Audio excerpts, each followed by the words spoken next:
Hadlee bowling to Alan Border. Ball again for LBW. There it is. 300 test wickets for Richard Hadlee. Hadlee's 300th test victim was Alan Border in the first test of the 1986 home series. Congratulations all round for Richard Hadlee, who becomes the 6th player in test cricket to take 300 test wickets. He followed that with 7 for 116 in Christchurch, his 25th 5-wicket haul. Hadlee's relentless perfectionism led some to think of him as aloof and calculating.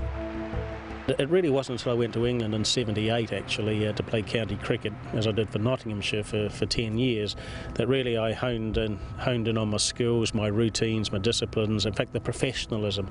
And I had to look at my fitness, I had to look at my technique, had to look at my mental toughness, and if it means changing your personality and at times being a little bit aloof, being single-minded, determined or even calculating, so be it.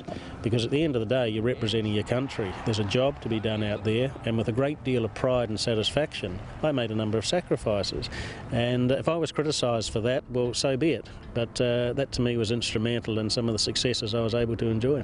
So Richard Hadlee, without him during that time, New Zealand really would have struggled.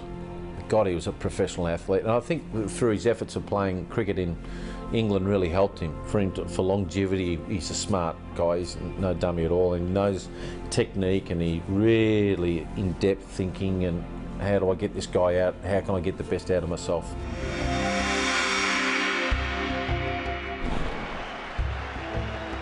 At Trent Bridge in 1986, Richard Hadlee took 10 wickets in a match for the 7th time, equaling the world record. It was also the 27th time he'd taken 5 wickets in an innings, an outright world record. This spectacular success was built on a fundamental approach. I had 4 key words that actually went through my mind when I was bowling, and one was rhythm, the other was off stump, the other one was desire, and the other one lily. And just to clarify that, off stump was the target area that I was trying to get that ball, so I was trying to be pretty consistent.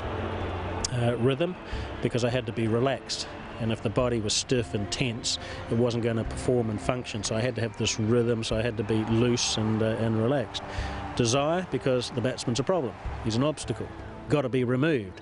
And of course Dennis Lillee was the role model, the inspiration, and particularly when things got tough, what would Dennis do? And he wouldn't give up. 100% man. In November 1988, Hadlee broke Ian Botham's world record for test match wickets.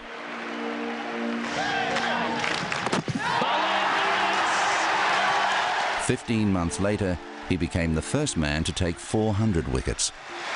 Richard Hadlee creates cricket history. All this he achieved without a top-class bowler supporting him from the other end. I was given a tremendous amount of responsibility in the side, firstly with the new ball.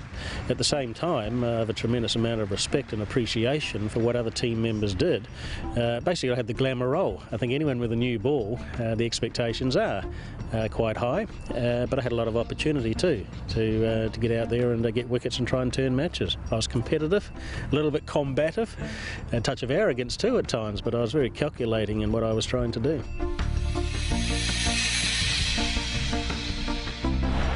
Hadlee's relentless quest for perfection often contrasted with the attitudes of his New Zealand teammates, some of them amateurs and part-timers.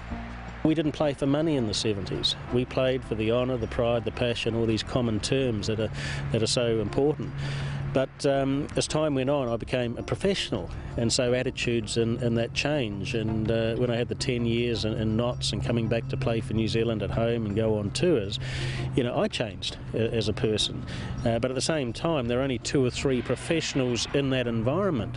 The rest were still amateurs. So to convince the amateur players to change their philosophies and their approaches to training and planning and preparation and to what it was all about, there was some reluctance, it would be fair to say.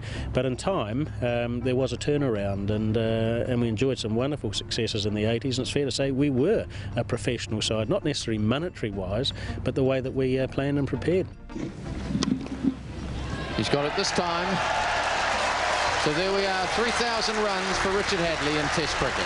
And he becomes the first player in Test history to score 3,000 runs and take 400 wickets.